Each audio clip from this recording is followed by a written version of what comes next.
அனைவருக்கும் வணக்கம். இந்த வீடியோவில் என்ன பார்க்க போகிறோம் அப்படின்னு பார்த்தீங்கன்னா, தமிழ் கடவுளான முருகப்பெருமானின் திருவிழாக்களில் முக்கியமானது தைப்பூசம். இந்த தை மாதத்தில் பூச நட்சத்திரத்தன்று பௌர்ணமி தினத்தன்றோ அல்லது அந்த தினத்தையொட்டியோ ஓரிரு நாள் முன்னாடி பின்னாடி தைப்பூசம் கொண்டாடப்படுது. இந்த நாளில் அறுபடை வீடுகள் உள்ளிட்ட அனைத்து முருகன் கோவில்களிலும் எல்லா சிவன் கோவில்களிலும் திருவிழாக்கள் நடைபெறுது. தமிழ்நாட்டில் மட்டும் இல்லாமல் மலேசியா, சிங்கப்பூர்னு உலகின் பல்வேறு நாடுகளில் உலகெங்கிலும் உள்ள தமிழர்களால் வெகு சிறப்பாக கொண்டாடப்படுது இந்த தைப்பூச திருவிழா. தைப்பூசத்தன்று முருகப்பெருமான் கோவில்களில் பக்தர்கள் காவடி, பால்குடம் எடுக்கிறது போன்ற பல்வேறு நேர்த்தி கடன்களை செலுத்துகிறாங்க. இது சரியான முறை தானா? இது முருகனுக்கு செய்ய வேண்டிய திருவிழா தானா? இதன் வரலாறு 2ஆம் பகுதியை இந்த வீடியோவில் பார்க்க போகிறோம். வீடியோவை முழுசாக பாருங்கள். வீடியோ பற்றின கருத்துக்களை மறக்காமல் கமெண்ட் பாக்ஸில் பதிவிடுங்க. நீங்கள் இன்னும் நம்ம சேனலை சப்ஸ்கிரைப் பண்ணாமல் பார்த்துட்ருக்கீங்க அப்படின்னா இப்போவே சப்ஸ்கிரைப் பண்ணி கூடவே பெல் ஐக்கானையும் கிளிக் பண்ணுங்கள். வாங்க வீடியோக்குள்ளே போகலாம். ஒரு முறை தேவர்களுக்கும் அசுரர்களுக்கும் இடையே ஏற்பட்ட போரில் தேவர்களால் அசுரர்களை அழிக்கவே முடியல. அதனால் பல்வேறு இன்னல்களை கொடுத்து வந்த அசுரர்களை அழிக்க வேண்டி சிவபெருமானிடம் தேவர்கள் முறையிட்டனர். தங்களால் அசுரர்களை அழிக்க முடியல, எனவே தங்களுக்கு தலைமை தாங்கி செல்லக்கூடிய ஆற்றல் வாய்ந்த சக்திமிக்க ஒரு தலைவனை உருவாக்கணும்னு அவங்க சிவபெருமானிடம் வேண்டி கேட்டுக்கிட்டாங்க. கருணை கடலாம் எம்பெருமான் தேவர்களின் முறையீட்டை ஏற்று தனது தனிப்பட்ட சக்தியால் உருவாக்கிய அவதாரமே கந்தன். சிவனின் நெற்றுக்கண்ணில் இருந்து வெளியான 6 தீப்பொறிகள் 6 அழகான குழந்தைகளாயின. கார்த்திகை பெண்களால் அந்த குழந்தைகள் வளர்க்கப்பட்டு பின்னர் 6 முகங்களுடன் அப்படி அவதரித்தவரே கந்தன் எனப்படும் முருகனாவார். சிவபெருமானின் தேவியான அன்னை பார்வதி தேவியானவள் ஆண்டி கோலத்தில் பழனிமலையில் வீற்றிருக்கும் முருகப்பெருமானுக்கு ஞானவேல் வழங்கியது தைப்பூச நாளில் தான். அதன் காரணமாகவே பழனி மலையில் தைப்பூச திருவிழா மற்ற முருகன் கோவில்களை காட்டிலும் வெகு சிறப்பாக கொண்டாடப்படுது. அப்படி அழிக்கப்பட்ட வேலினை ஆயுதமாக கொண்டே முருகன் அசுர குலத்தை அழித்து தேவர்களை காப்பாற்றினான். தேவர்களுக்கு தொல்லை கொடுத்த அரக்கர்களை திருச்செந்தூர் எனப்படும் திருசீரலை வாயில் வதம் செய்து தேவர்கள் நிம்மதியடைய செய்தவர் முருக கடவுள். அதனால்தான் அசுரர்களை வதம் செய்ய முருகபெருமான் பயன்படுத்திய வேலினை வழிபட்டால் தீய சக்திகள் நம்மை தாக்காமல் இருப்பதுடன் அந்த சக்திகள் நமக்கு அடிபணிந்து நல்லருள் நல்குங்கிறது ஐதீகம். மேலும் தைப்பூசத்தை முன்னிட்டு முருக பக்தர்கள் மார்கழி மாத ஆரம்பத்திலேயே துளசி மாலை அணிந்து விரதத்தை தொடங்குறாங்க. சஷ்டி கவசம், சண்முக கவசம், திருப்புகழ் போன்ற பாடல்களை அன்றாடம் பாராயணம் செய்து தைப்பூசத்தன்று பழனி முருகன் கோவிலில் சிறப்பு வழிபாடு செய்து விரதத்தை முடிக்கிறாங்க. ஆறுமுக பெருமானின் அருளை அடைவதற்கு தைப்பூசம் உகந்த நாள். முருக பெருமானின் அறுபடை வீடுகளிலேயும் முருகன் அடியாளர்கள் பலர் பாத யாத்திரையாக சென்று தைப்பூசத்தன்று முருகனை தரிசித்து விரதத்தை நிறைவு செய்யவும் வழக்கத்தை கொண்டிருக்காங்க. தைப்பூசத்தன்று முருகனுக்கு காவடி நேர்த்தி கடன் செலுத்துவதையும் பக்தர்கள் வழக்கமாக கொண்டிருக்காங்க. தீராத நோய்கள் ஏற்பட்டு அவதிப்படும் பட்சத்தில் முருக கடவுளுக்கு காவடி எடுப்பதாக வேண்டிக் கொண்டால் அவர்களை பிடித்துள்ள நோய் அகன்று உடல் ஆரோக்கியம் பெறுவதை எண்ணற்ற பக்தர்கள் உணர்வுபூர்வமாக அனுபவிச்சிருக்காங்க. தங்களின் வேண்டுதல் நிறைவேறியதும் பழனி முருகன் கோவிலில் பக்தர்கள் தைப்பூச தினத்தன்று காவடி நேர்ச்சையை செலுத்துகிறாங்க. மேலும் தைப்பூசத்தை பற்றிய இன்னொரு தகவல் என்ன அப்படின்னு கேட்டிங்கன்னா, தைப்பூசம் என்பது சிவன் பார்வதி இருவரும் ஒன்றிணைந்து ஆற்றலை வெளிப்படுத்தும் அம்சத்தை குறிக்குது. மேலும் தைப்பூசத்தை நன்னாளில் தான் ஞானசம்பந்தர் மயிலாப்பூரில் பாம்பு கடித்திருந்து போன பூம்பாவை என்ற பெண்ணின் அஸ்தி கலசத்தில் இருந்து அந்த பெண்ணை உயிருடன் எழுந்து வரும்படி பதிகம் பாடி உயிர்ப்பித்தார்னு சொல்லப்படுது. இது மயிலை கபாலீஸ்வரர் ஆலயத்தில் தான் நடந்தது. இதை மயிலை புராணம்னு கூறப்படுது. இச்சன்னதி மயிலை கபாலீஸ்வரர் ஆலயத்தில் கொடிமரம் அருகே இருக்குது. தில்லை நடராஜருக்கும் இந்த பூச நன்னாளில் தான் உகந்தது. சிவன் பார்வதியுடன் நடத்திய ஆனந்த நடனத்தை தில்லை சிதம்பரத்தில் பதஞ்சலி முனிவர், புலிகால் முனிவர், ஜெயின முனிவர் இவர்களும் தில்லைவாழ் அந்தனர் 3000 பேரும் 33 தேவர்களும் இந்த தைப்பூச நன்னாளில் தான் ஆனந்த நடனத்தை கண்டு கழிச்சதா ஒரு புராண கதையும் சொல்லப்படுது.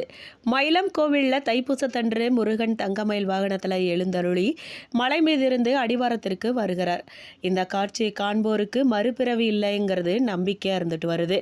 விராலிமலை முருகன் ஆலயத்தில் தை மாத பிரம்மோற்சவத்தில் வள்ளி தெய்வானை சமேதராக சுப்பிரமணியர் மயில் காட்சி தருவார். தைப்பூசத்தன்று இங்கு தேரோட்டம் நடைபெறும். நாகர்கோவிலிருந்து சுமார் 15 கிலோமீட்டர் தூரத்தில் உள்ள வள்ளியை முருகபெருமான் திருமணம் செய்த தலம்னு இது சொல்லப்படுது. அந்த நாள் தைப்பூச நாள்னு புராணத்தில் சொல்லப்படுது.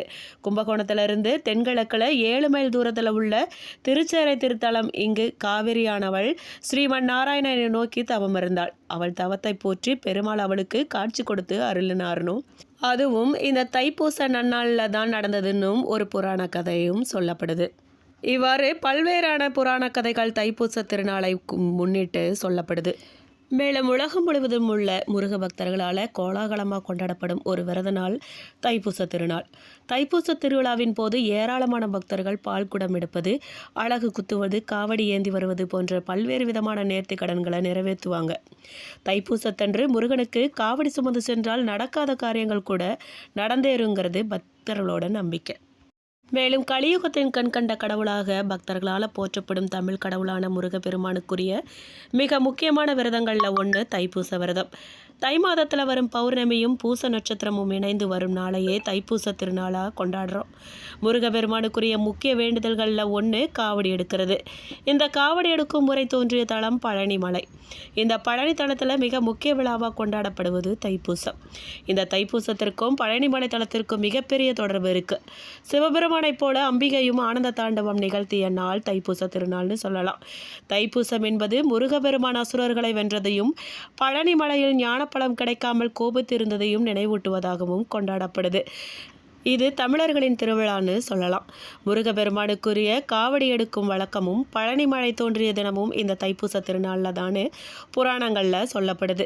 தைப்பூச திருநாளன்று முருகப்பெருமானை வேண்டி விரதம் இருந்து வழிபட்டால் வறுமை நீங்கி செல்வம் பெருகும், தீமைகள் அழியும், தம்பதிகளுக்குள் ஒற்றுமை அதிகரிக்கும், விருப்பங்கள் அனைத்தும் நிறைவேறும்னு சொல்லப்படுது. காவடி எடுத்தல் உள்ளிட்ட நேர்த்தி கடன்கள் நிறைவேற்றவும் ஏற்ற நாளாக இந்த தைப்பூச திருநாள் சொல்லப்படுது.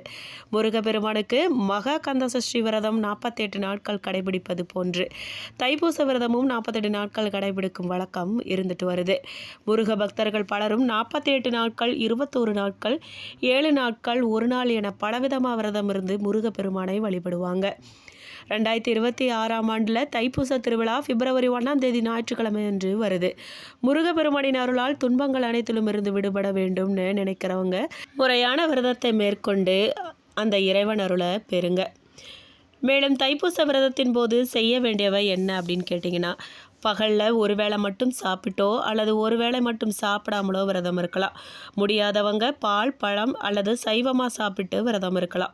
விரதத்தின் போது பகலில் தூங்கக்கூடாது. விரதத்தின் போது மனதை தூய்மையாக வச்சிருக்கிறது ரொம்ப அவசியம். கோயிலுக்கு சென்று வழிபடுவது, முருகனின் பெருமைகளை படிப்பது, கேட்பது அல்லது மற்றவருக்கு சொல்வது சிறப்பு வாய்ந்தது. முருக சிந்தனையிலிருந்து அவருக்குரிய மந்திரங்களை மனதிற்குள் சொன்னபடியே இருக்கிறது இன்னும் அதிக பலன்களை கொடுக்கும். மேலும் மார்கழி மாதம் என்பது குளிர் மற்றும் இருள் நீண்ட நேரம் நீடிக்கின்ற ஒரு மாதமாக இருக்குது. தனுசு ராசியில் பிறக்கின்ற மார்கழி மாதத்திலிருந்து சூரியன் மகர ராசியில் பிரவேசிக்கும் மாதம்தான் தை மாதம்னு சொல்லப்படுது. தை பிறந்தால் வழி பிறக்கும் என்ற பழமொழிக்கேற்ப பல நன்மைகள் நம்ம தேடி வரும் ஒரு மாதமாக இந்த தை மாதம் இருக்குது. இந்த மாதத்தில் வருகிற ஒரு அற்புதமான தினம்தான் தைப்பூச தினம்.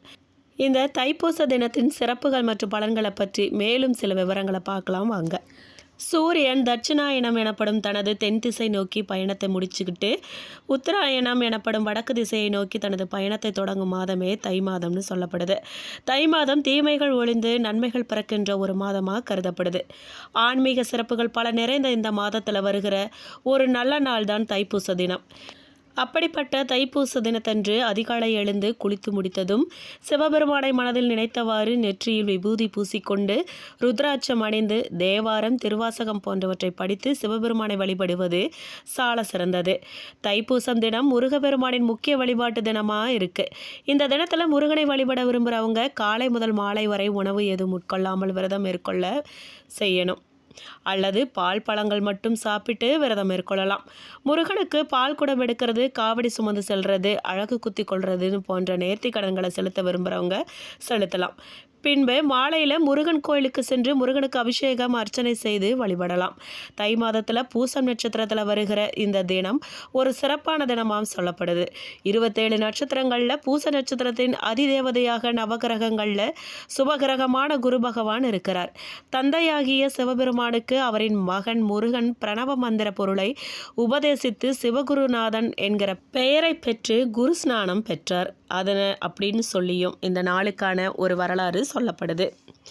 மேலும் முருகபெருமான் வணங்குறவங்களுக்கு முருகன் மற்றும் குரு பகவானின் அருள் கிடைத்து நீங்கள் தொட்ட காரியங்கள் அனைத்தும் பொன்னாகும் அற்புதமும் ஏற்படும்.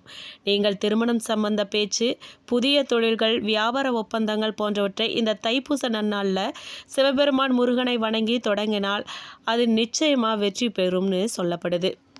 மேலும் வறுமை நீங்கி வாழ்க்கையில் செழிப்பு உண்டாகும்னு சொல்லியும் பல நன்மைகள் கிடைக்கும்னு சொல்லப்படுது. மேலும் செல்வம் பெருக இந்த வழிபாட்டில் முக்கியமானது முருகனுக்கு நாம் சாற்றக்கூடிய மலர் தான்.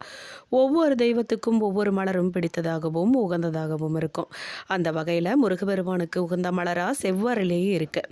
இந்த செவ்வரளியை கொண்டு தான் தீபமேற்றி முருகனை வழிபாடு செய்யணும். உங்கள் வீட்டில் முருகர் படம் இருக்கும். அதற்கு மாலை அணிவித்து நெய்வேத்தியமாக சர்க்கரை பொங்கல், பாயாசம் என ஏதேனும் ஒரு இனிப்பை நெய்வேத்தியம் செய்யணும். பிறகு மாலை நேரம் 6:09 தொடங்கி 6:59 7 அகல் தீபமேற்றி முருகபெருமானை வழிபாடு செய்யணும். வழிபாட்டின் போது கந்த சஷ்டி கவசம், கந்தகுரு கவசம்னு முருகன் பற்றிய பாட்டு எது தெரிந்தாலும் அதை சொல்லி பிரார்த்தனை செய்யணும். இப்படி பிரார்த்தனை செய்யும் பொழுது பணத்தடைகள்லாம் நீங்கி, கடன் தொல்லை நீங்கி, நீங்கள் கேட்ட வரமெல்லாம் கிடைக்கும். கண்டிப்பாக அடுத்த தைப்பூசத்துக்குள்ளே உங்களுடைய வேண்டுதல்கள் நிறைவேறும். மேலும் இந்த வீடியோ உங்களுக்கு பிடிச்சிருக்கணும், பயனுள்ளதாக இருந்திருக்கும்னு நம்புகிறோம்.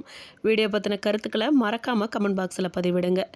நீங்கள் இப்போ தான் புதுசாக நம்ம சேனலை பார்க்குறீங்க அப்படின்னா இப்போவே சப்ஸ்கிரைப் பண்ணி கூடவே பெல் ஐக்கானையும் கிளிக் பண்ணுங்கள்.